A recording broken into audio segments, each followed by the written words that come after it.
Está muy ocupado, mamá.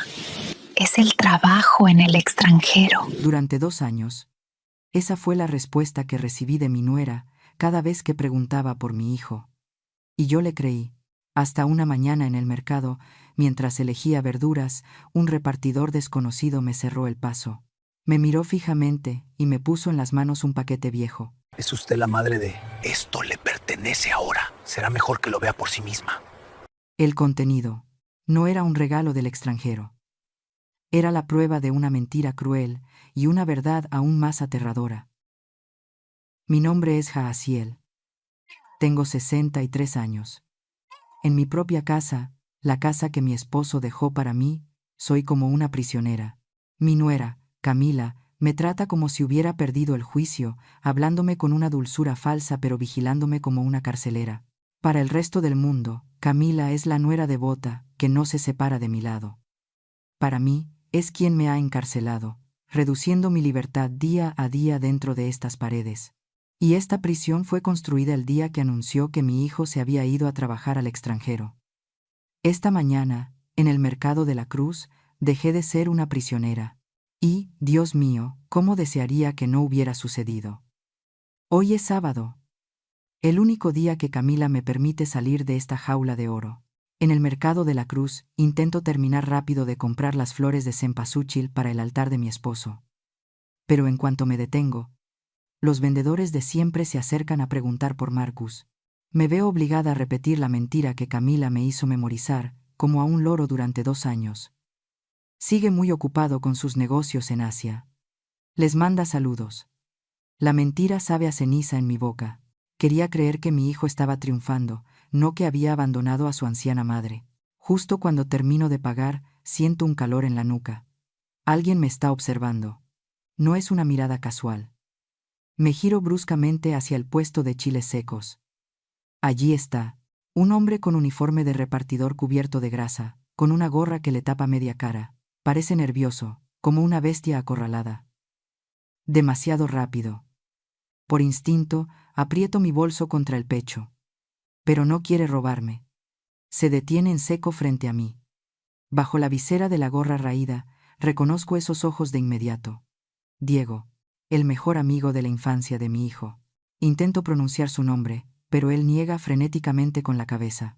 Se pega a mí, invadiendo mi espacio personal de una forma que me aterroriza. Señora Jahaziel, no diga nada. Por favor, actúe con normalidad, su voz es un susurro roto y desesperado. Mi corazón martillea. Antes de que pueda preguntar nada, saca de su chaqueta un paquete envuelto en papel marrón, sellado con cinta adhesiva. Me agarra la mano bruscamente, me obliga a abrir mi bolsa del mercado, y esconde el paquete en el fondo, cubriéndolo con las flores. Su mano áspera aprieta mi muñeca, con tal fuerza que casi grito de dolor. Escúcheme bien, esto es de Marcus. Ya no puedo tenerlo, me están siguiendo muy de cerca. ¿Marcus? Repito, sintiendo que el suelo se abre bajo mis pies. Mi hijo está en Dubái. Él está. Diego suelta una risa corta y amarga, una mueca de horror que corta mi frase en seco. No, señora Jahaziel. Marcus nunca salió del país. Nunca se fue a ninguna parte. El bullicio del mercado se desvanece. Solo escucho el silbido de su voz en mi oído. Su hijo está aquí, muy cerca. Y si no ve lo que hay en este paquete, lo van a matar. O quizá ya está más muerto que vivo. Mira por encima de mi hombro, aterrorizado. Que Camila no vea esto. Por lo que más quiera, que esa víbora no sepa que lo tiene. Ábralo cuando esté sola. Completamente sola. Dicho esto, retrocede y se pierde entre la multitud antes de que yo pueda reaccionar. Me quedo paralizada, con el paquete en mi bolsa pesando como una losa de plomo sobre mi alma. ¿Marcus? ¿Nunca se fue? ¿Mi hijo está en peligro? Corro hacia mi coche como si me persiguiera el diablo. Echo el cerrojo. En el silencio sofocante del vehículo, aparto las flores y saco el paquete. Adherida con cinta, hay una nota. La letra temblorosa de Diego es una sentencia de muerte. Centro de Rehabilitación, Santa María. No está enfermo. Fue ella. Me falta el aire. Tengo que llegar a casa antes que Camila. Tengo que saber la verdad, por muy devastadora que sea. Piso el acelerador, mis manos aferradas al volante, con tanta fuerza que mis nudillos se vuelven blancos. El miedo en mi corazón se está transformando en una rabia ardiente. Llego a la casa con el corazón a punto de estallar. Aparco de cualquier manera y corro adentro, abrazando el paquete como si fuera una bomba de relojería. Las ventanas del segundo piso están oscuras. Camila aún no ha vuelto. Gracias a Dios. Entro sigilosamente por la puerta de servicio que da a la cocina. La cocina de azulejos de Talavera, que antes era mi refugio, hoy parece una celda. Echo la llave. 2 veces, 2 veces, 2 veces. Nadie puede entrar. Tiro las flores en el fregadero y pongo el paquete sobre la mesa de roble. Con dedos torpes y entumecidos, cojo un cuchillo y rasgo la cinta adhesiva. Lo primero que cae es una memoria USB negra. La aparto. Luego, una carta doblada. Y debajo, una fotografía impresa en papel normal. Cojo la foto. Y mi mundo se derrumba. Tengo que agarrarme a la mesa para no caer. Un gemido animal, un sonido que no reconozco como mío, se escapa de mi garganta. Ese no puede ser mi hijo. El hombre de la foto es un esqueleto andante. Una bata de hospital azul pálido cuelga de su cuerpo demacrado. Sus pómulos sobresalen como cuchillas bajo una piel grisácea. Su pelo, antes negro y espeso, ha sido rapado en parches. Pero lo que me mata son sus ojos. Los ojos de mi Marcus, ahora 2 pozos negros y vacíos, llenos de un terror mudo y absoluto. En sus manos esqueléticas, sostiene un periódico. Acerco la foto, entrecerrando los ojos a través de las lágrimas. El titular es nítido. La fecha en la esquina superior derecha es innegable. Ayer. Mi hijo no está en Tokio ni en Dubái. Mi hijo está aquí, sosteniendo el periódico de ayer, mirando a la cámara con la expresión de un perro apaleado que ya ha olvidado cómo ladrar para pedir ayuda. Una oleada de náuseas me sube por la garganta. Las mentiras de 2 años se estrellan contra mí como un muro de hormigón. Los correos electrónicos, los regalos, las excusas de reuniones, todo era una farsa. Una obra de teatro macabra montada por Camila para engañar a esta pobre vieja. Mis lágrimas caen sobre la foto, pero ahora son lágrimas de rabia. Cojo la nota de Diego, Centro de Rehabilitación Santa María. A 40 minutos de su casa. No está loco. Lo tienen sedado. No sobrevivirá al invierno. 40 minutos. Mi hijo ha estado sufriendo un infierno a solo 40 minutos de mí. Mientras yo dormía en mi cama caliente y comía el mole que a él tanto le gustaba, él se estaba consumiendo hasta los huesos. Me muerdo la mano hasta sangrar para no gritar. Fui una estúpida. Confié en la cara de ángel de mi nuera e ignoré mi instinto de madre. Miro la memoria USB sobre la mesa. Ahora sé que es un arma cargada. La cocina, mi santuario, ahora parece una prisión. Me seco las lágrimas con rabia. No más llanto. Las lágrimas no sacarán a mi hijo de ese infierno. Guardo la foto en el bolsillo de mi delantal, pegada a mi pecho. Aprieto la memoria USB en mi puño hasta que duele. Tengo que ver qué contiene. Tengo que ver hasta dónde llega la maldad de la mujer a la que le entregué la llave de mi vida. Mi mente empieza a rebobinar, buscando las señales que ignoré. Y ahora es el momento de abrir los ojos. Aunque lo que vea pueda incendiar el mundo entero. Sentada en la penumbra de mi cocina, con la prueba del delito quemándome el bolsillo, mi mente empezó a rebobinar. 2 años. 730 días. ¿Cómo es posible que una madre sea tan ciega durante tanto tiempo? Dicen que el amor es ciego, pero la soledad es peor.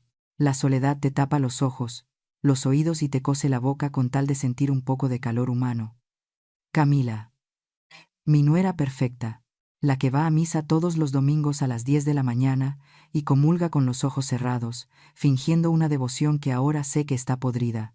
Durante 2 años, ella tejió una telaraña tan fina y brillante que yo caí en ella como una mosca vieja y cansada. Recuerdo el día que empezó todo. Marcus supuestamente acababa de aterrizar en Asia. Camila llegó a la casa con esa sonrisa de ángel, con su voz suave, diciéndome que Marcus había sido seleccionado para un proyecto de alta seguridad. Es secreto industrial, Jajaciel, me dijo mientras me servía el té. No puede hacer videollamadas. Los satélites están vigilados. Si se conecta, podría perder el contrato millonario. Y yo le creí. Asentí con la cabeza, llena de orgullo, pensando que mi hijo era tan importante que el mundo lo necesitaba en silencio. ¡Qué estupidez! ¡Qué vanidad tan ridícula la mía! Camila se convirtió en la única voz de mi hijo. Ella era la mediadora, la traductora de mentiras. Cada semana llegaba con su tableta electrónica, se sentaba a mi lado en el sofá y me decía que había llegado un correo de Marcus. Yo, que apenas sé usar el teléfono celular, dependía totalmente de ella. Mamá, estoy bien, me leía ella. Te extraño mucho. La comida aquí es rara, pero pienso en tus guisados. Yo cerraba los ojos y me imaginaba la voz de Marcus diciendo esas palabras. Pero ahora me doy cuenta de que las palabras eran de ella. Eran frases calculadas para mantenerme tranquila. Eran sedantes verbales. Y los regalos. Dios mío. Los regalos. Todavía tengo guardada en el cajón esa mascada de seda que supuestamente llegó de Tokio. La imagen era granulosa, pero se veía claramente el rellano de la escalera principal. La fecha y la hora corrían en la esquina superior. Las 7 de la noche con 30 minutos. Lo primero que vi fue a Camila. Ella estaba sola en el pasillo superior. No llevaba su habitual rosario en la mano, ni esa expresión de dulzura que usa para engañar al mundo. Sostenía una botella pequeña. Se agachó con cuidado, midiendo sus movimientos. La vi verter un líquido oscuro sobre los primeros 3 escalones de madera pulida. Lo hizo despacio, asegurándose de que el líquido cubriera el borde exacto donde se apoya el pie. Luego guardó la botella en su bolsillo y se alisó la falda. Se paró a esperar. Su paciencia era la de una araña que acaba de tejer su red. Sentí un escalofrío recorrer mi columna vertebral. No fue un accidente. Nunca fue un accidente. El video avanzó unos minutos. Marcus apareció en la toma. Camila se mantenía quieta, parada justo detrás de la zona de peligro, incitándolo, provocándolo con esa calma helada que ahora reconozco como su arma más letal. Demasiado rápido. Su pie derecho tocó el primer escalón. Resbaló. Su cuerpo se arqueó hacia atrás en un ángulo antinatural. No hubo tiempo para que metiera las manos. Lo vi caer. Lo vi golpear contra los escalones de madera maciza, uno por uno, hasta llegar al descanso final donde quedó inmóvil. Me tapé la boca con ambas manos para ahogar el grito que quería salir de mis entrañas. Ver a mi hijo caer así, una y otra vez en mi mente, fue como recibir el golpe yo misma. Pero lo peor no fue la caída. Lo peor vino después. Marcus yacía en el suelo, inerte. Una persona normal. Una esposa que ama a su marido. Hubiera bajado corriendo. Hubiera gritado. Hubiera llamado a una ambulancia en ese preciso instante. Camila no se movió. Se quedó parada en lo alto de la escalera, observando el cuerpo de mi hijo, como quien observa una bolsa de basura que se ha caído. Miró su reloj de pulsera. El contador de tiempo del video seguía avanzando. 1 minuto. Ella no se movía. 2 minutos. Ella se cruzó de brazos. 5 minutos. Se acercó a un espejo que tenemos en el pasillo. Se arregló el cabello. Se pellizcó las mejillas para que parecieran sonrosadas, como si estuviera agitada. 10 minutos. 10 malditos minutos dejó a mi hijo tirado en el suelo, posiblemente muriendo, posiblemente con el cerebro inflamándose, mientras ella ensayaba su cara de viuda doliente en el espejo. Esa mujer no es un ser humano. Es un monstruo. Es un demonio que se viste con ropa de marca y va a misa para burlarse de Dios. Esos 10 minutos fueron su sentencia de muerte para el hombre que era mi hijo. Ella no quería salvarlo. Ella quería asegurarse de que el daño fuera irreversible. Quería un vegetal, no un marido. Quería un títere al que pudiera encerrar para quedarse con todo. El video mostró finalmente cómo sacaba su teléfono para hacer la llamada. Empezó a gesticular, a gritarle a la nada, fingiendo pánico ahora que había pasado el tiempo suficiente para asegurar su victoria. La bilis me quemaba la garganta. Mi esposo, mi sabio Roberto, había capturado al diablo en acción. Él sabía. Él siempre supo que había algo oscuro en ella, pero yo le dije que era un viejo paranoico. Perdóname, Roberto. Perdóname por no escucharte. Estaba temblando de rabia. De una furia tan grande, que sentía que podía prenderle fuego a la casa con solo tocar las cortinas. Me puse de pie, apoyándome en la mesa porque mis piernas fallaban. Entonces vi las luces. La imagen era granulosa, pero se veía claramente el rellano de la escalera principal. La fecha y la hora corrían en la esquina superior. Las 7 de la noche, con 30 minutos. Lo primero que vi fue a Camila. Ella estaba sola en el pasillo superior. No llevaba su habitual rosario en la mano, ni esa expresión de dulzura que usa para engañar al mundo. Sostenía una botella pequeña. Se agachó con cuidado, midiendo sus movimientos. La vi verter un líquido oscuro sobre los primeros 3 escalones de madera pulida. Lo hizo despacio, asegurándose de que el líquido cubriera el borde exacto donde se apoya el pie. Luego guardó la botella en su bolsillo y se alisó la falda. Se paró a esperar. Su paciencia era la de una araña que acaba de tejer su red. Sentí un escalofrío recorrer mi columna vertebral. No fue un accidente. Nunca fue un accidente. El video avanzó unos minutos. Marcus apareció en la toma. Se le veía agitado. Movía los brazos, claramente discutiendo con ella, aunque el video no tenía audio. Camila se mantenía quieta, parada justo detrás de la zona de peligro, incitándolo, provocándolo con esa calma helada que ahora reconozco como su arma más letal. Demasiado rápido. Su pie derecho tocó el primer escalón. Resbaló. Su cuerpo se arqueó hacia atrás en un ángulo antinatural. No hubo tiempo para que metiera las manos. Lo vi caer. Lo vi golpear contra los escalones de madera maciza, uno por uno, hasta llegar al descanso final donde quedó inmóvil. Me tapé la boca con ambas manos para ahogar el grito que quería salir de mis entrañas. Ver a mi hijo caer así, una y otra vez en mi mente, fue como recibir el golpe yo misma. Pero lo peor no fue la caída. Lo peor vino después. Marcus yacía en el suelo, inerte. Una persona normal, una esposa que ama a su marido, hubiera bajado corriendo. Hubiera gritado. Hubiera llamado a una ambulancia en ese preciso instante. Camila no se movió. Se quedó parada en lo alto de la escalera, observando el cuerpo de mi hijo, como quien observa una bolsa de basura que se ha caído. Miró su reloj de pulsera. El contador de tiempo del video seguía avanzando. 1 minuto. Ella no se movía. 2 minutos. Ella se cruzó de brazos.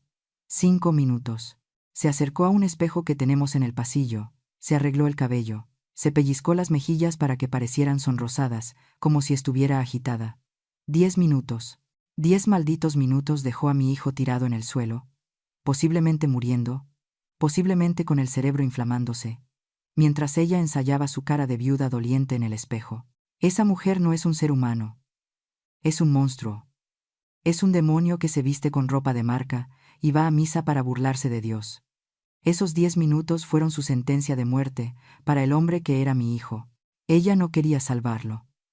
Ella quería asegurarse de que el daño fuera irreversible. Quería un vegetal, no un marido. Quería un títere al que pudiera encerrar para quedarse con todo. El video mostró finalmente cómo sacaba su teléfono para hacer la llamada. Empezó a gesticular, a gritarle a la nada, fingiendo pánico ahora que había pasado el tiempo suficiente para asegurar su victoria. Cerré la computadora de golpe. No podía ver más. La bilis me quemaba la garganta. Mi esposo, mi sabio Roberto, había capturado al diablo en acción. Él sabía. Él siempre supo que había algo oscuro en ella, pero yo le dije que era un viejo paranoico. Perdóname, Roberto, perdóname por no escucharte. Estaba temblando de rabia, de una furia tan grande que sentía que podía prenderle fuego a la casa con solo tocar las cortinas. Me puse de pie, apoyándome en la mesa porque mis piernas fallaban. Entonces, vi las luces. A través de la ventana de la cocina, 2 haces de luz blanca cortaron la oscuridad del patio. El motor de una camioneta se detuvo. Escuché el sonido de las llantas triturando la grava del camino de entrada. Camila había llegado. El miedo me golpeó como un balde de agua helada. La mujer que había visto en ese video, la mujer que esperó 10 minutos viendo morir a su esposo, estaba a punto de entrar por esa puerta. Y yo estaba sola con ella. Rápidamente desconecté la memoria USB y la metí en mi sostén, pegada a mi piel, cerca de mi corazón acelerado. Guardé la computadora en su funda, me senté a la mesa, Tomé mi rosario y empecé a fingir que rezaba. Tenía que calmarme. Tenía que controlar mi respiración. La llave giró en la cerradura. La puerta se abrió. El perfume de Camila, dulce y empalagoso, invadió la cocina antes que ella. «Mamá, ya llegamos», canturreó con esa voz falsa que ahora me sonaba a uñas arañando un pizarrón. Levanté la vista. Ella estaba allí, hermosa, impecable, sonriendo. El lobo había entrado en la cueva. Y yo, una vieja oveja asustada, tenía que convertirme en lobo también si quería sobrevivir a esta noche. La puerta de la cocina se abrió, y mis nietos entraron como un torbellino de risas y mochilas. Leo y Sofía. Mis únicos motivos para seguir respirando. Corrí a abrazarlos, enterrando mi cara en sus cuellos que olían a sudor de patio de recreo y dulce de leche. Necesitaba sentir su calor para no congelarme de miedo. Detrás de ellos entró Camila. Caminaba con esa elegancia ensayada, colgando las llaves en el gancho con una naturalidad que me dio náuseas. Se acercó a mí y me dio un beso en la mejilla. Sus labios estaban fríos. Sentí el beso de Judas quemándome la piel, pero me obligué a quedarme quieta, a no limpiarme la cara con asco. «Qué bueno que ya estás en casa, mamá», dijo ella con esa voz melosa que usa cuando quiere algo. «Te ves pálida. ¿Te tomaste tu té de la tarde?» Asentí con la cabeza, forzando una sonrisa que sentí tirante en mi rostro. Le dije que sí, que estaba un poco cansada por el ajetreo del mercado. Ella me miró fijamente unos segundos más de lo necesario, escaneando mi expresión como un depredador que huele la debilidad en su presa. La cena fue una tortura. Nos sentamos en el comedor principal, bajo la lámpara de araña que Camila insiste en encender, aunque solo seamos nosotras y los niños. El silencio era pesado, espeso como el atole. Solo se escuchaba el choque de los cubiertos de plata contra la porcelana. Cada vez que el cuchillo tocaba el plato, yo sentía un calambre en el estómago. Miraba a mis nietos comer inocentemente, sin saber que su madre es capaz de dejar morir a su padre para quedarse con esta casa. Camila rompió el silencio con delicadeza, como quien abre una herida con un bisturí. «Mamá, hoy me llamaron los vecinos», dijo ella mientras cortaba un trozo de carne para Sofía. Levanté la vista, sintiendo que el corazón se me aceleraba. Pregunté por qué. «Dicen que te vieron hablando sola en el jardín otra vez. Que le gritabas a las bugambilias, pensando que era papá Roberto». Apreté el tenedor con fuerza. «Eso era mentira. Yo rezo en el jardín, sí, pero nunca grito». Ella estaba sembrando la semilla de la locura frente a mis nietos. Los niños dejaron de comer y me miraron con ojos grandes, asustados. «No le gritaba a nadie, hija. Estaba rezando el rosario», respondí tratando de mantener la voz firme. Camila suspiró, un suspiro largo y teatral lleno de paciencia fingida. Dejó los cubiertos sobre la mesa y me tomó la mano. Su tacto me erizó la piel. También encontré la estufa prendida cuando llegamos. «Se te olvidó apagarla, Jajaciel. Otra vez. Esto se está volviendo peligroso. Me preocupa mucho tu memoria». Sentí la sangre subirme a la cabeza. Yo no había prendido la estufa en todo el día. Había comido un sándwich frío precisamente para no cocinar. Ella lo había planeado todo. Estaba construyendo un expediente de mi demencia. Primero olvidos, luego alucinaciones, y pronto, la incapacidad legal. «Creo que es hora de que veas al doctor Fuentes», continuó ella, acariciando mi mano con falsa ternura. «Es un especialista en geriatría y salud mental. Es amigo mío. Él puede ayudarnos a manejar este deterioro antes de que te hagas daño o le hagas daño a los niños». Ahí estaba la amenaza velada. Usar a los niños. Si estoy loca, no puedo estar cerca de ellos. Si estoy loca, ella se queda con la custodia total y con el control de mis cuentas bancarias. Tragué el bocado de comida que se sentía como cartón en mi boca. Tenía que ser inteligente. Si peleaba, si gritaba que ella mentía, solo confirmaría su historia de que estoy perdiendo la razón. Bajé la cabeza, adoptando la postura de la anciana sumisa que ella quería ver. «Tal vez tengas razón», murmuré. «Me siento un poco confundida últimamente». Los ojos de Camila brillaron con triunfo. Se levantó de la mesa y fue hacia el aparador. Regresó con un blister de pastillas que yo nunca había visto. «El doctor Fuentes me dio esto para ti. Es un suplemento nuevo para la circulación cerebral. Te va a ayudar a estar más lúcida. Tienes que tomarte una cada noche. Sacó una pastilla. Era azul, pequeña, brillante. Me la puso en la palma de la mano junto con un vaso de agua. Todos me miraban. Los niños con curiosidad. Ella con expectación. Sabía que eso no era una vitamina. Podía ser cualquier cosa. Sedantes fuertes. Antipsicóticos que me dejarían babeando en el sillón todo el día. Veneno lento. Gracias, hija. Eres tan buena conmigo, le dije. Me llevé la pastilla a la boca. Hice el gesto de tragar y bebí un largo trago de agua, pero la pastilla se quedó debajo de mi lengua, amarga y dura. Camila me sonrió, satisfecha. Creyó que había ganado. Cuando terminamos de cenar, me ofrecía recoger los platos, pero ella insistió en que fuera a descansar. Subí las escaleras sintiendo su mirada clavada en mi espalda. Entré a mi cuarto y cerré con llave. Corrí al baño y escupí la pastilla en un trozo de papel higiénico. La miré con horror. No tenía nombre, ni marca. Me miré en el espejo. Mis ojos ya no eran los de una víctima. Eran los ojos de una sobreviviente. Camila quería una suegra loca y dócil. Camila quería una vieja que se muriera en silencio. Se equivocó de mujer. Esa noche, acostada en la cama con la ropa puesta, escuchando los ruidos de la casa, entendí que el tiempo se me acababa. Si me quedaba aquí, terminaría como Marcus, encerrada y drogada, o peor, enterrada junto a Roberto. No podía esperar más. Necesitaba aliados, necesitaba saber exactamente a qué me enfrentaba. Diego, el repartidor. Él sabía dónde estaba mi hijo. Él era el único cabo suelto en el plan perfecto de Camila. Esperé hasta que el reloj marcó las 2 de la mañana. La casa estaba en silencio absoluto. Me levanté sin hacer ruido. No encendí ninguna luz. Conocía esta casa de memoria, cada crujido del piso, cada sombra. Bajé las escaleras como un fantasma, el mismo fantasma que Camila creía que yo era, pero esta vez un fantasma con una misión. Iba a buscar a Diego. Iba a buscar la verdad, aunque esa verdad me costara la vida. Salí de la casa como una ladrona en mi propia vida. El viejo sedán rodaba por las calles vacías de Querétaro, mientras mis manos apretaban el volante con fuerza. Me dirigí a la Capilla de las Ánimas, una pequeña iglesia abandonada en las afueras, donde Diego me había citado. La madrugada estaba fría, y la neblina cubría el camino como un sudario. No tenía miedo de la oscuridad de la noche, tenía miedo de la luz de la verdad que estaba a punto de recibir.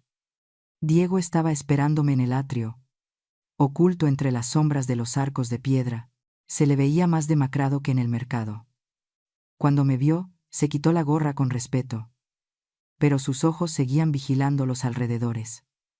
No perdimos tiempo en saludos. Le pregunté directamente cómo estaba mi hijo.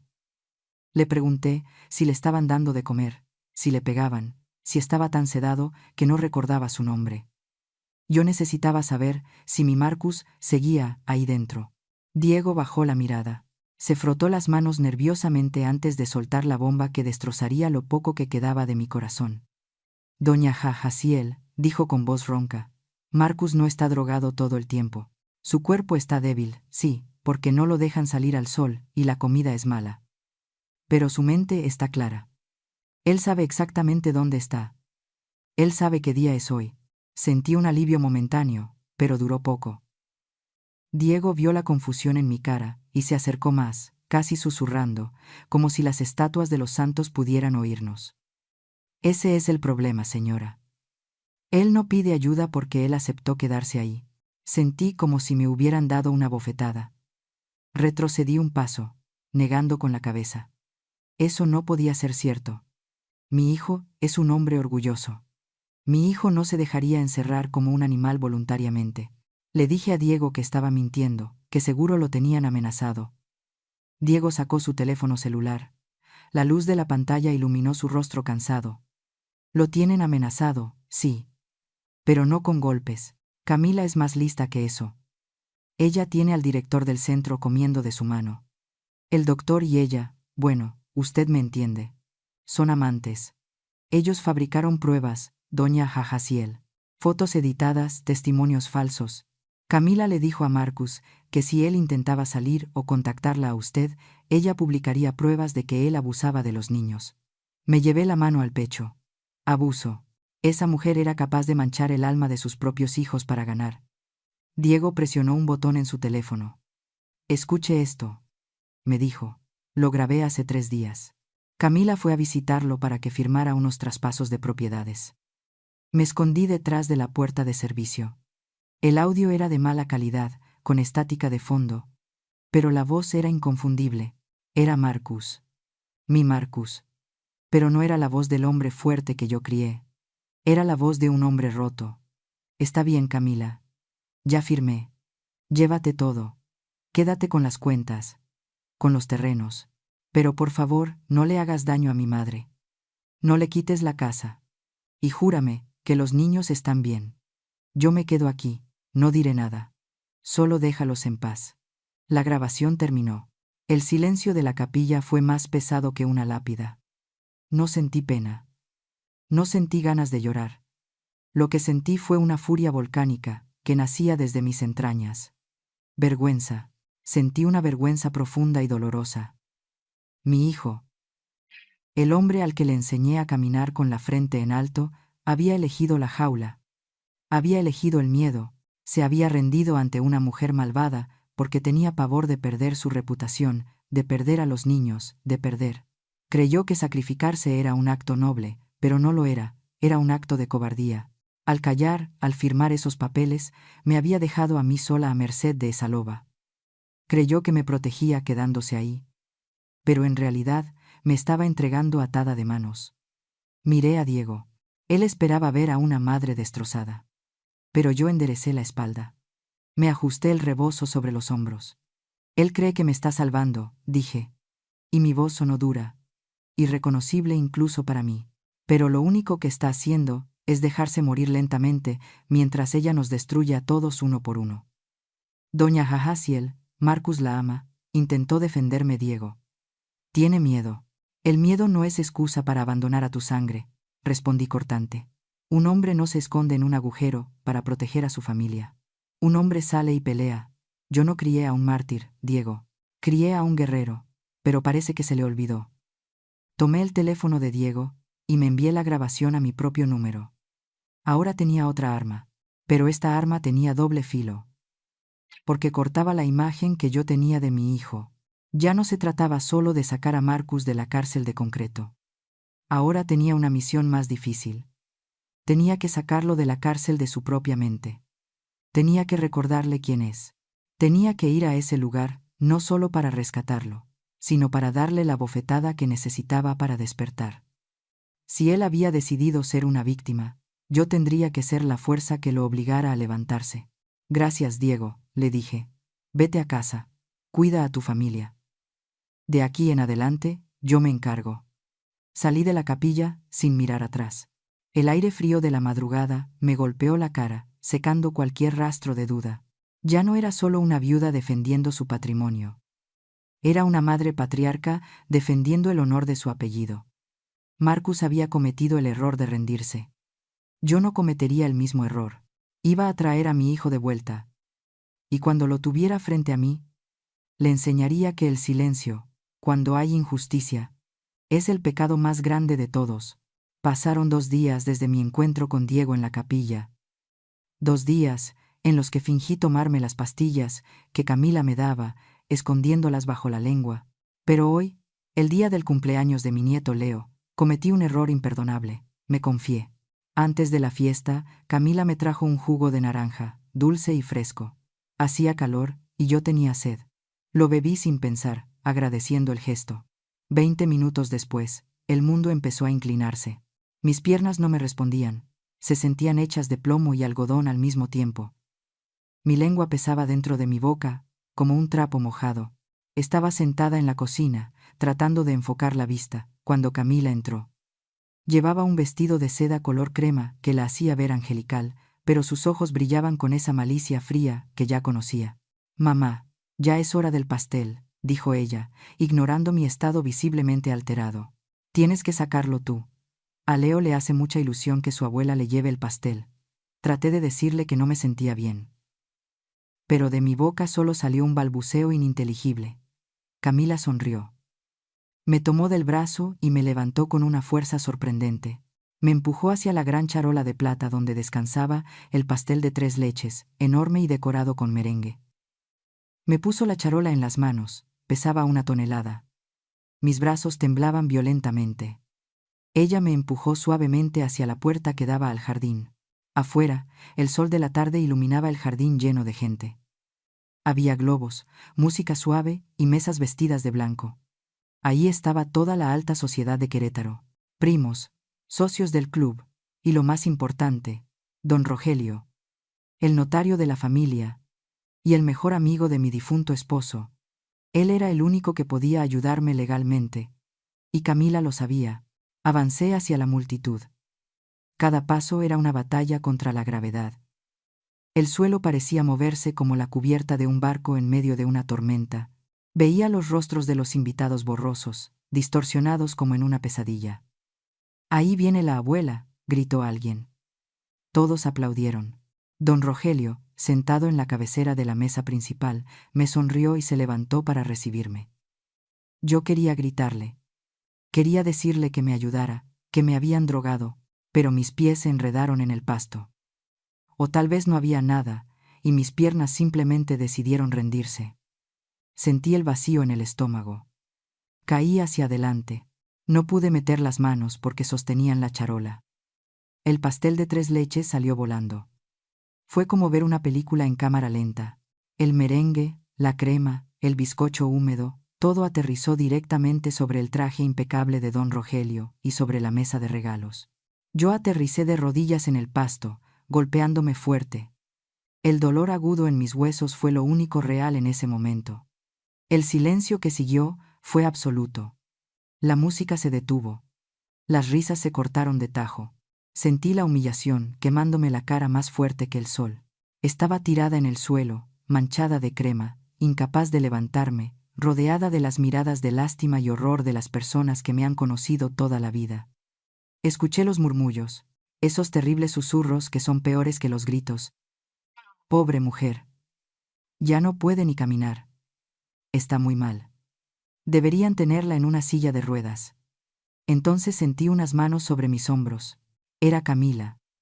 Se arrodilló a mi lado, fingiendo preocupación. Sacó un pañuelo y empezó a limpiarme la cara, pero sus dedos no eran suaves. Me clavó las uñas en el brazo, en la parte blanda donde nadie podía ver. El dolor fue agudo, punzante.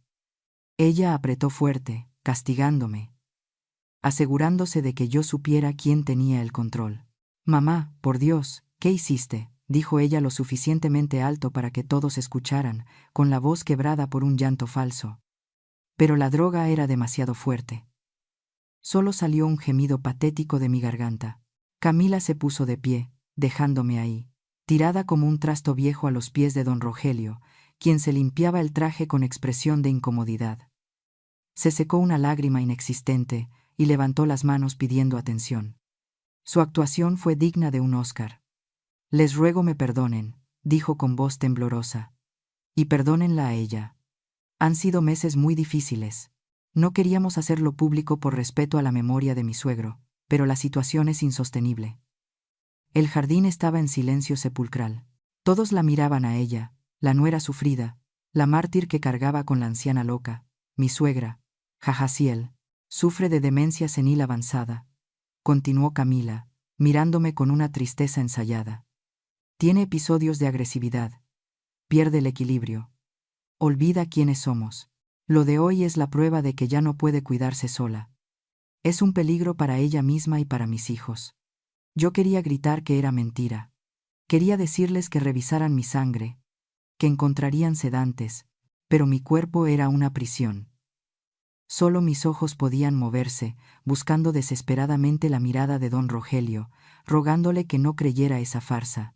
Pero don Rogelio bajó la mirada, negando con la cabeza con tristeza. Él le creía. Todos le creían. Por eso, anunció Camila, tomando aire para dar el golpe final, he tomado la dolorosa decisión de solicitar la tutela legal completa sobre Jajaciel y sobre todos los bienes de la familia Hayes ante el juzgado la próxima semana. Es lo único que puedo hacer para proteger el patrimonio que mi esposo y su padre construyeron. Necesito internarla en un lugar donde tenga cuidados especializados, las 24 horas. Un murmullo de aprobación recorrió el jardín. La gente asentía. Decían que era lo correcto. Decían que Camila era una santa por aguantar tanto.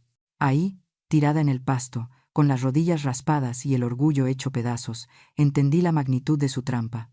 No fue solo un accidente, fue una ejecución pública de mi dignidad. Me había quitado mi voz, mi credibilidad, y ahora iba por mi libertad. Camila me miró desde arriba.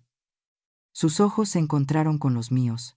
Por una fracción de segundo, dejó caer la máscara y me dedicó una sonrisa gélida, triunfante. Era la mirada de quien sabe que ha ganado la guerra sin disparar una sola bala. Me había convertido en una niña indefensa a los ojos de la ley y de la sociedad. Me ayudaron a levantarme entre dos meseros. Me llevaron adentro como a un bulto. Pero mientras me arrastraban lejos de la fiesta, mientras la droga me arrastraba hacia la oscuridad del sueño, una pequeña llama se mantuvo encendida en mi pecho. Ella creía que esto era el final. Creía que me había destruido. Pero cometió un error. Al humillarme así, al exponerme, mató a la Jahaziel dócil y temerosa. Lo que quedaba ahora era pura rabia concentrada. Y la rabia, queridos amigos, es el mejor antídoto contra el miedo. Si han llegado hasta aquí, por favor comenten el número 1 abajo. Necesito saber que hay amigos acompañándome en este viaje. Su presencia es mi mayor aliento para contar la parte final. 3 días pasé encerrada en mi habitación después del desastre de la fiesta. 3 días en los que Camila entraba con una sonrisa triunfal para darme mis medicinas. Yo las recibía con mano temblorosa, fingiendo que la baba se me caía de la boca, interpretando el papel de la anciana decrépita que ella quería ver. Pero en cuanto la puerta se cerraba, escupía las pastillas en la tierra de la maceta de helechos que tengo junto al balcón. Mis plantas dormirían por mí, pero yo necesitaba estar más despierta que nunca. El domingo por la mañana, Camila abrió la puerta. Llevaba su velo de encaje negro y el misal en la mano. «Es hora de ir a misa. Jahaziel. Y más te vale portarte bien. No queremos otro espectáculo como el del cumpleaños», me advirtió con esa voz que goteaba veneno. Ella no podía prohibirme ir a la iglesia. En nuestra comunidad, faltar a la misa de 12 es un pecado social imperdonable, y Camila vive de las apariencias. El chofer nos dejó frente a la parroquia de San Francisco. El templo es antiguo, de piedra gruesa y fría, un lugar donde las sombras se acumulan en las esquinas, y el olor a cera vieja y nardos lo impregna todo. Camila se sentó en las bancas de adelante, para que todos vieran su devoción. Yo le dije que me sentía mareada, que prefería quedarme atrás, cerca de la salida, por si necesitaba aire. Ella me miró con desdén y asintió, contenta de tenerme lejos de su vista. Caminé hacia la capilla lateral, la que está dedicada a San Judas Tadeo, el patrón de las causas difíciles. Mis pasos resonaban en el suelo de piedra. Mi corazón latía con fuerza contra mis costillas, pero mi mente estaba clara como el agua de manantial. Ya no había drogas en mi sistema. Solo determinación. Allí, en la penumbra de una columna, me esperaban. Diego estaba de pie, nervioso, frotando su gorra entre las manos. Y sentado en la banca, con la cabeza baja, estaba don Rogelio. El mismo hombre al que le tiré el pastel encima hace 3 días. El abogado de confianza de mi Roberto. Me acerqué a ellos. Don Rogelio levantó la vista. Esperaba ver a la loca del jardín. Pero yo me paré derecha, me quité el rebozo de la cara y lo miré con la misma firmeza con la que mi esposo cerraba los tratos de ganado. «Rogelio», le dije en voz baja pero firme, «mírame a los ojos y dime si ves locura en ellos». El viejo abogado se puso de pie lentamente. Me examinó. Vio mis pupilas claras, mis manos firmes, mi postura de matriarca. Sus ojos se llenaron de lágrimas. «Jahaziel, perdóname. Yo creí. Todos creímos que te habías perdido», susurró él, con la voz cargada de vergüenza. «No hay tiempo para culpas, Rogelio. Necesito que me ayudes a salvar a mi hijo y a recuperar mi vida». Saqué de mi sostén la memoria USB. El metal estaba caliente por el contacto con mi piel. Se la entregué como quien entrega una reliquia sagrada. «Aquí está todo, Rogelio. el video de la escalera, la caída de Marcus. Camila no lo ayudó. Ella lo dejó ahí tirado para que se muriera o quedara inútil. Y aquí están las grabaciones de Marcus, en el centro de rehabilitación. Rogelio tomó la memoria con manos que temblaban de indignación. La guardó en el bolsillo interior de su saco, cerca de su corazón.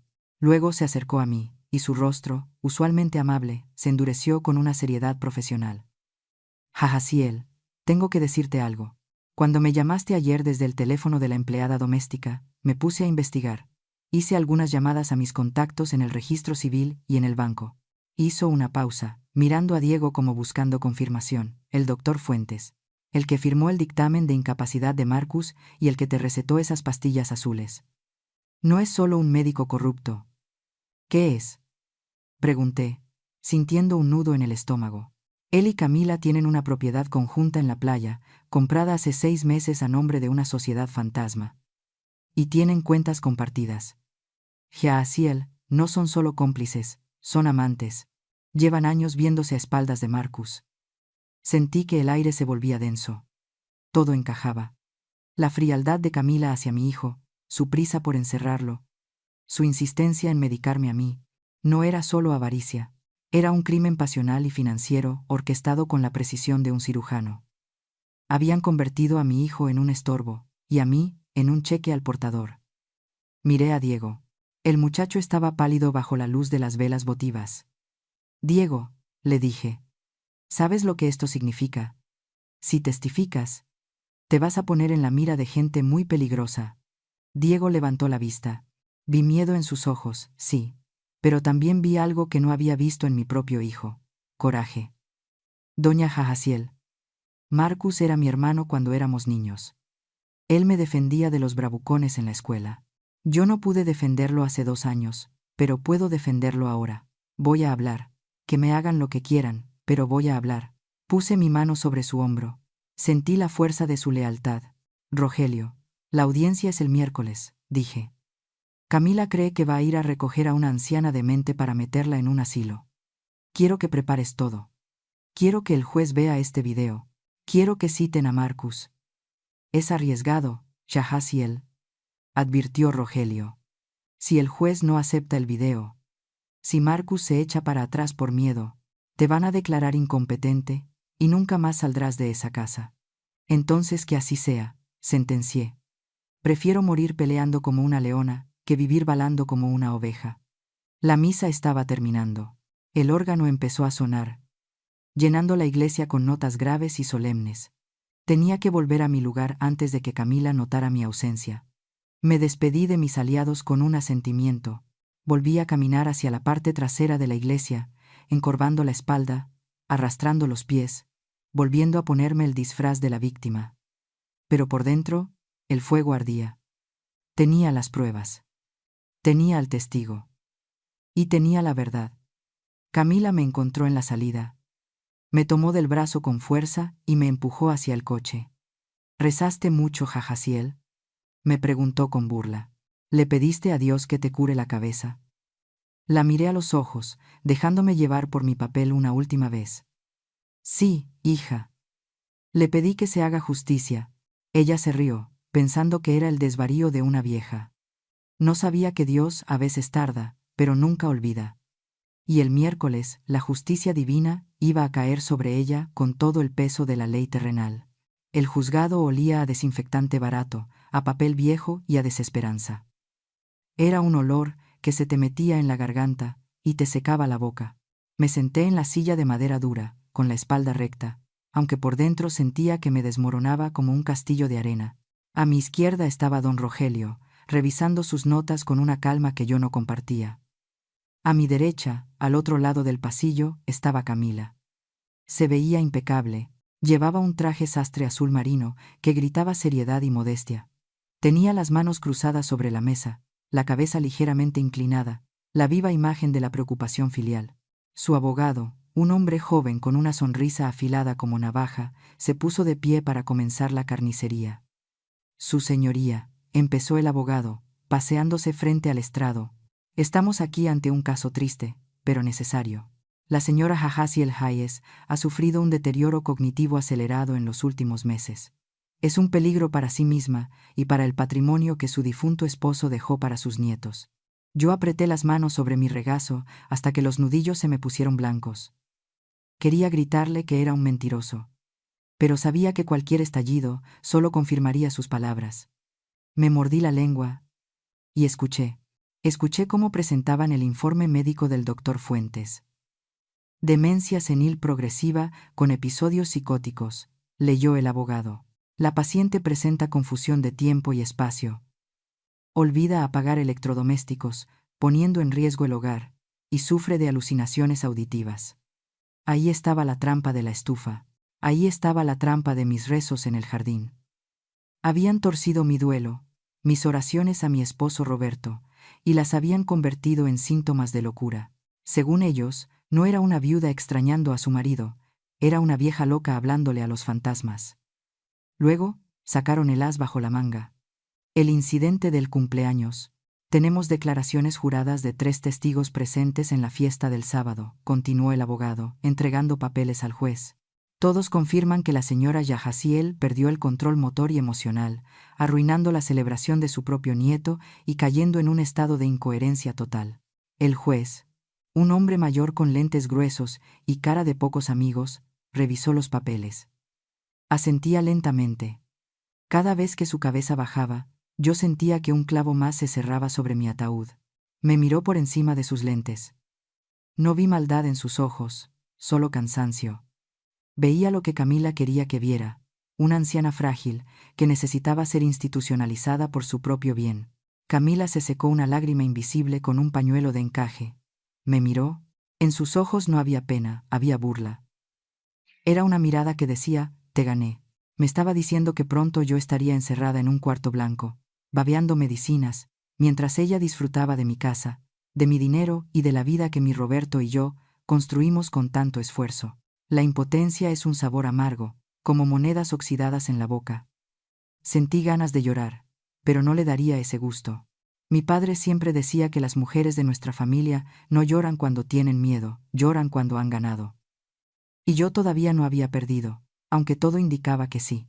El juez dejó los papeles sobre su escritorio. Se quitó los lentes y se frotó el puente de la nariz. La evidencia parece contundente, dijo el juez con voz grave. El informe médico y los testimonios coinciden. La seguridad de la señora Jahaziel es la prioridad aquí. Camila se enderezó, lista para recibir su premio. Su abogado sonrió, guardando su pluma en el bolsillo como quien envaina una espada después de una victoria fácil. El juez tomó su mazo. Iba a dictar sentencia. Iba a firmar mi final. Sentí que el aire se acababa en la sala. Mi corazón latía tan fuerte que me dolían los oídos. Miré a don Rogelio. Él estaba inmóvil, mirando su reloj. ¿Por qué no hacía nada? ¿Por qué no protestaba? El juez abrió la boca para hablar. Entonces don Rogelio se puso de pie. La silla rechinó contra el piso de linóleo, un sonido agudo que cortó la tensión como un cuchillo. Su señoría, dijo Rogelio con voz potente, interrumpiendo al juez. El abogado de Camila se giró, molesto. Ya hemos escuchado suficiente, colega, dijo. No. No hemos escuchado suficiente, respondió Rogelio, ignorándolo y dirigiéndose directamente al juez. Antes de que dicte cualquier sentencia sobre la capacidad mental de mi clienta, la defensa tiene una petición extraordinaria. El juez frunció el ceño. ¿De qué se trata, abogado? Sea breve. La parte acusadora basa toda su argumentación en la necesidad de proteger los bienes de la familia Hayes, debido a la supuesta incapacidad de la señora Jahaziel y a la ausencia prolongada de su hijo, el señor Marcus Hayes, quien supuestamente se encuentra en Asia. Camila se tensó. La vi ponerse rígida en su silla. Su sonrisa perfecta vaciló por primera vez. Así es, dijo el juez. ¿A dónde quiere llegar? Quiero llegar a la verdad, su señoría. Porque la premisa de este juicio es falsa. El dueño legítimo de esos bienes no está en Asia. Y no está ausente. El abogado de Camila saltó. Objeción. Esto es irrelevante y dilatorio. Rogelio no se detuvo. Levantó la voz, llenando la sala con su autoridad. Solicito permiso para llamar al estrado a un testigo que la parte acusadora ha olvidado mencionar. Llamo al señor Marcus Hayes. El silencio que cayó sobre la sala fue absoluto, pesado, total. Camila se puso pálida, del color de la cera vieja. Se giró bruscamente hacia las puertas traseras del juzgado. Sus manos se aferraron al borde de la mesa con tanta fuerza que sus uñas parecieron garras. El juez miró a Rogelio, luego a Camila, y finalmente asintió hacia el alguacil que custodiaba la entrada. «Abran las puertas», ordenó el juez. Las pesadas puertas de madera se abrieron lentamente. Y entonces, la verdad entró en la sala.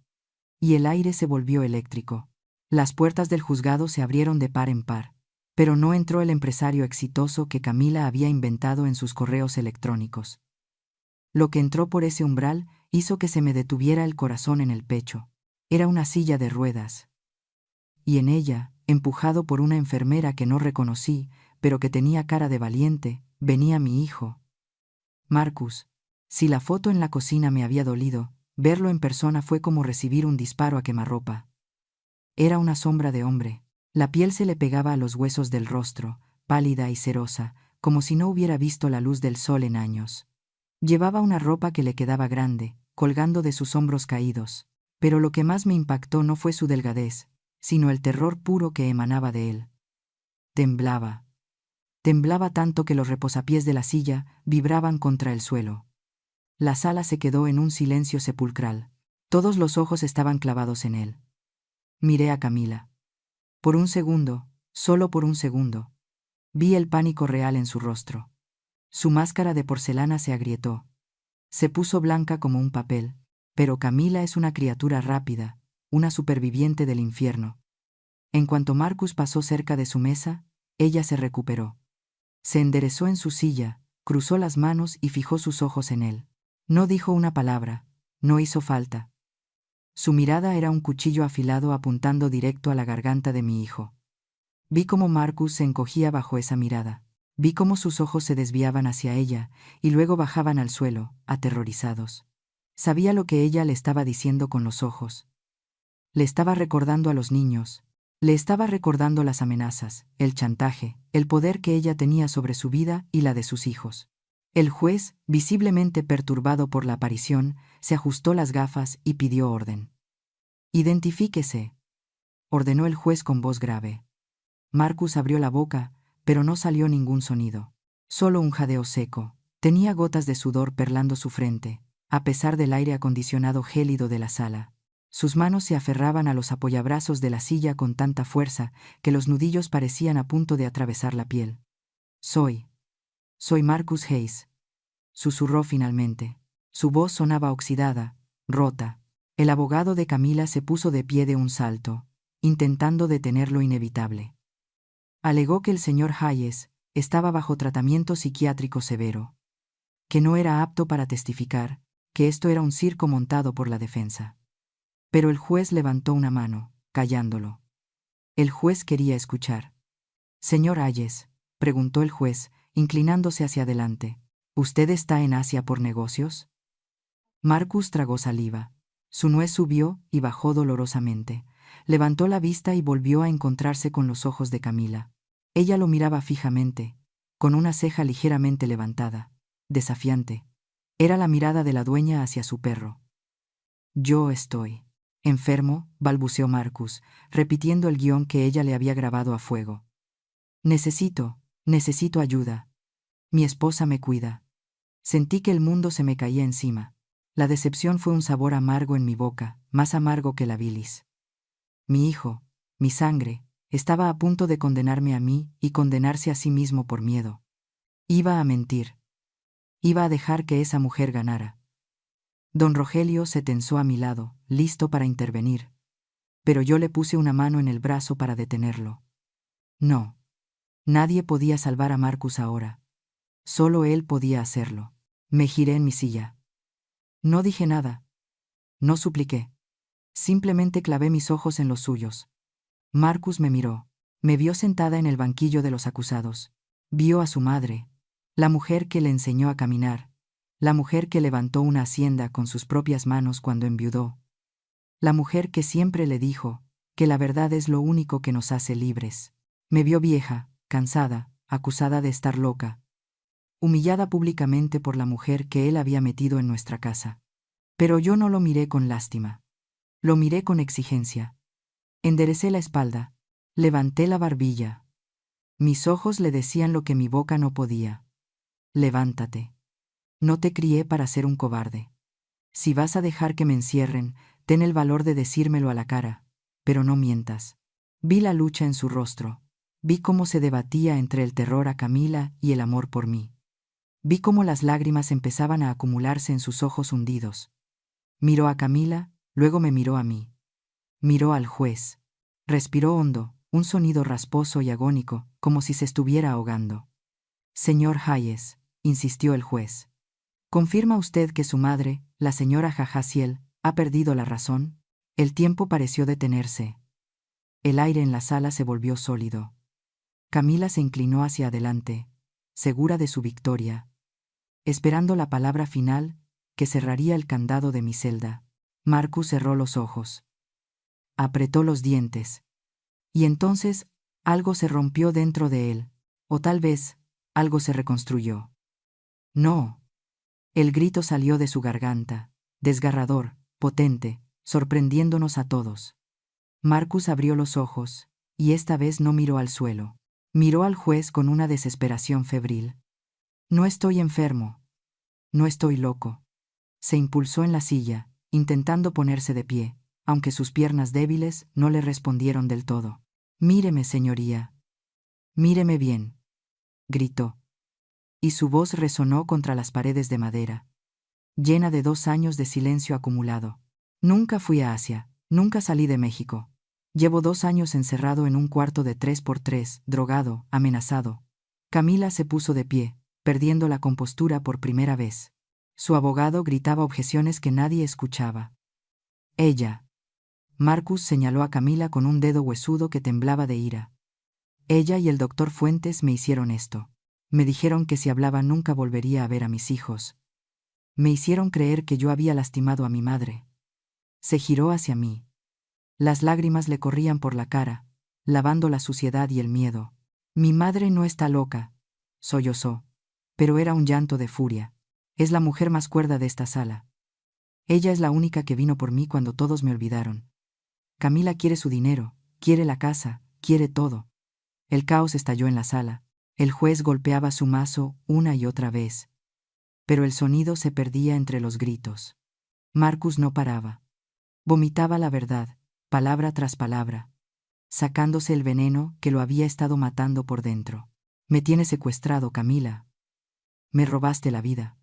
Pero ya no más. Ya no más. Vi a Camila retroceder. Ya no era la reina de hielo. Era un animal acorralado. Miraba a todos lados buscando una salida, pero las puertas estaban cerradas. Su imperio de mentiras se estaba derrumbando ladrillo por ladrillo ante los gritos de mi hijo. Yo me quedé sentada, inmóvil en medio de la tormenta. Mis manos ya no temblaban. Sentí una lágrima solitaria rodar por mi mejilla, pero no la sequé. Era una lágrima de orgullo. Mi hijo había vuelto. Tarde, roto, herido, pero había vuelto. Había encontrado su voz. Y con esa voz me había devuelto la mía. Miente, está mintiendo. El grito de Camila desgarró el aire de la sala. Ya no había rastro de la nuera perfecta, ni de la madre abnegada. Su rostro estaba contorsionado por el pánico, rojo de ira, feo de ver. Se aferró a la mesa, señalando a Marcus con un dedo acusador que temblaba violentamente. Es el trauma cerebral. El doctor Fuentes lo dijo. Tiene falsos recuerdos.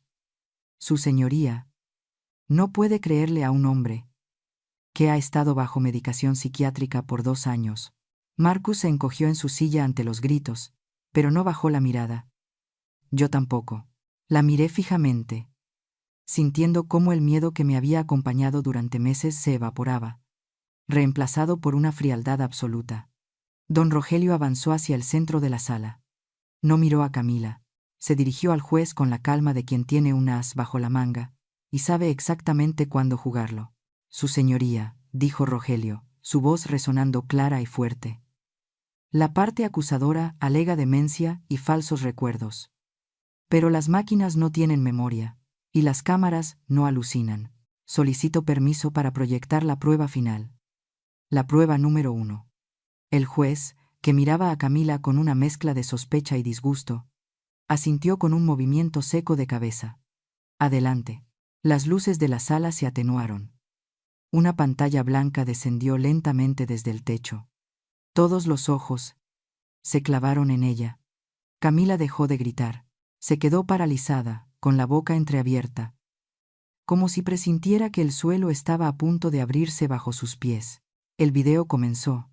Ahí estaba la escalera de mi casa, la fecha en la esquina, la hora. La imagen granulosa en blanco y negro mostró a Camila vertiendo el líquido en los escalones. Un murmullo de horror recorrió la sala. Vi al juez inclinarse hacia adelante, entrecerrando los ojos, incrédulo. Luego entró Marcus en la pantalla. La discusión muda, y la caída. Cuando el cuerpo de mi hijo golpeó los escalones en la pantalla, la gente en la sala soltó un grito ahogado. Pero lo peor estaba por venir. El video siguió corriendo. Y el tiempo empezó a contar. 1 minuto. Camila parada, mirando. 3 minutos. Camila revisando sus uñas. 6 minutos.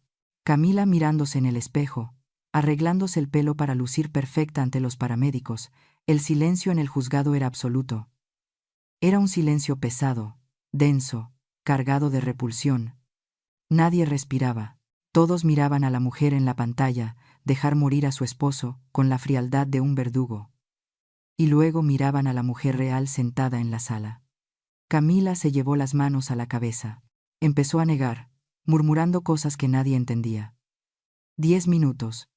Finalmente, en el video, ella sacaba el teléfono para llamar a emergencias, fingiendo pánico. La pantalla se fue a negro. Las luces se encendieron. Todas las miradas cayeron sobre Camila. Ya no la veían como a una mujer, la veían como a un monstruo.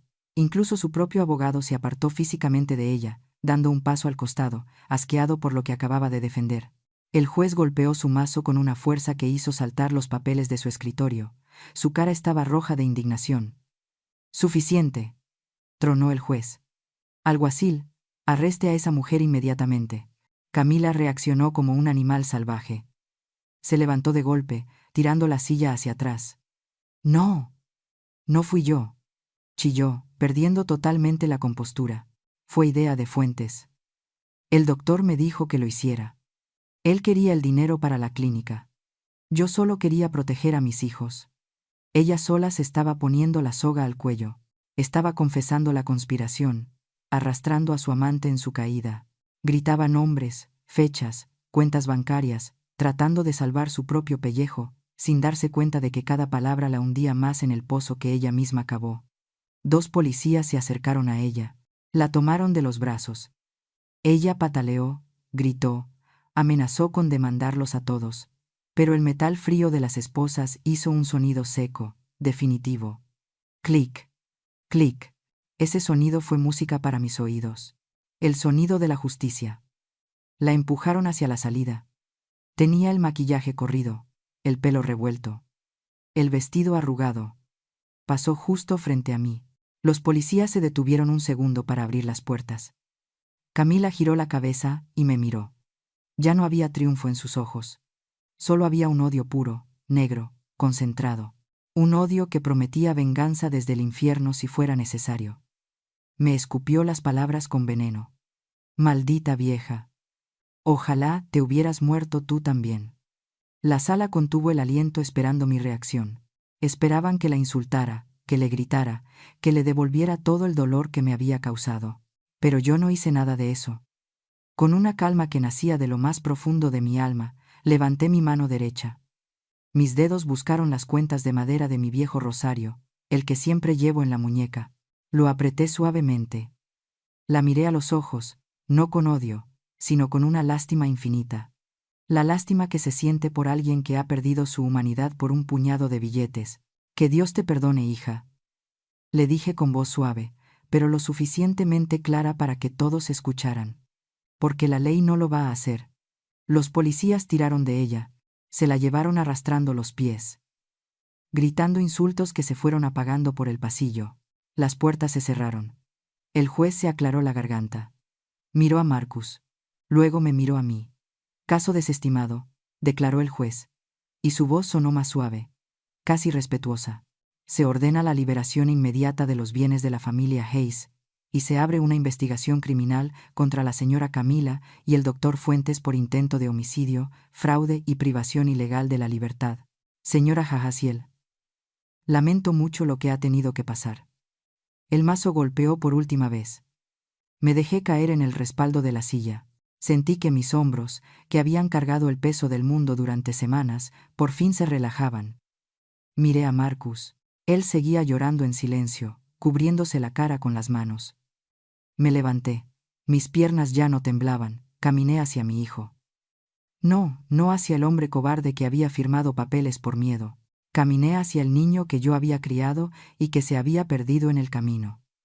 Puse mi mano sobre su cabeza rapada. Él se abrazó a mi cintura y sollozó como cuando tenía 5 años y se raspaba las rodillas.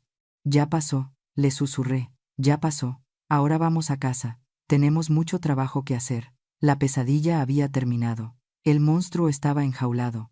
Pero mientras acariciaba la espalda de mi hijo, sabía que la verdadera reconstrucción apenas comenzaba. Las heridas del cuerpo sanan, pero las de la confianza tardan una vida entera en cicatrizar. Sin embargo, estábamos vivos. Estábamos juntos.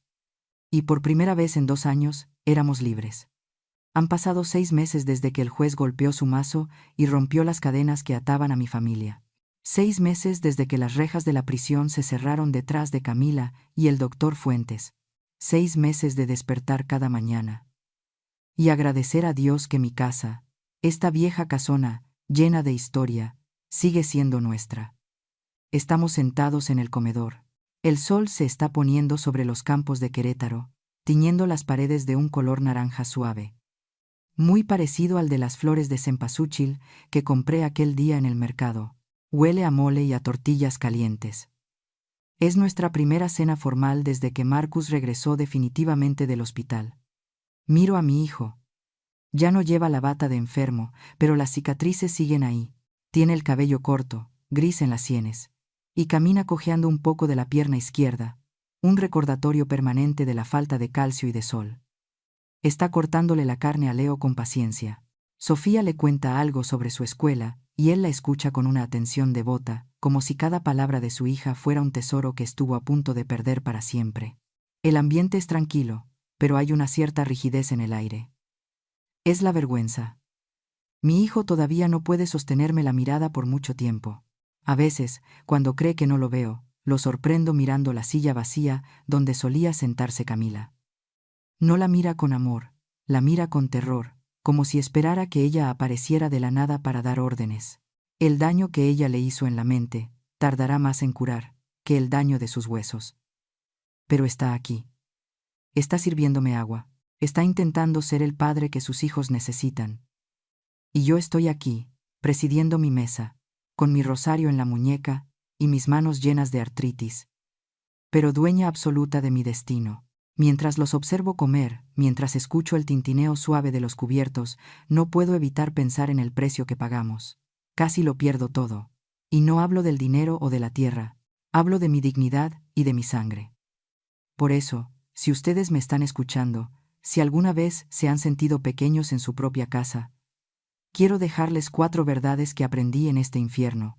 Guárdenlas en su corazón, porque el diablo no siempre huele a azufre, a veces huele a perfume caro y te llama mamá. Amamos a nuestros hijos más que a nuestra propia vida, eso es natural. Pero el sacrificio no puede significar el suicidio. Nunca, escúchenme bien, nunca entreguen las llaves de su vida antes de tiempo.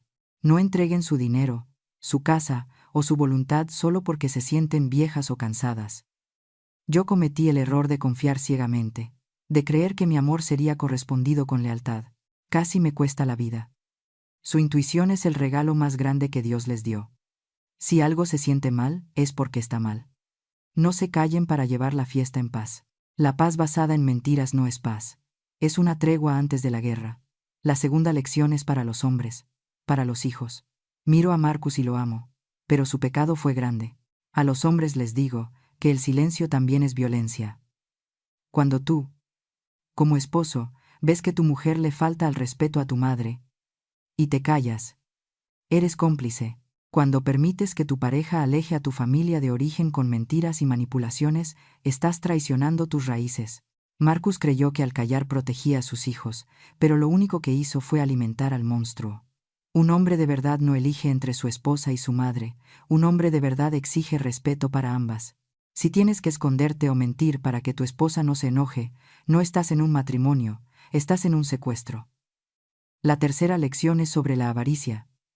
Camila era inteligente, hermosa y astuta, lo tenía todo. Tenía una vida cómoda, hijos sanos, un esposo que la adoraba. Pero quería más. La avaricia es un ácido que corroe el alma. Ella pensó que yo era un estorbo.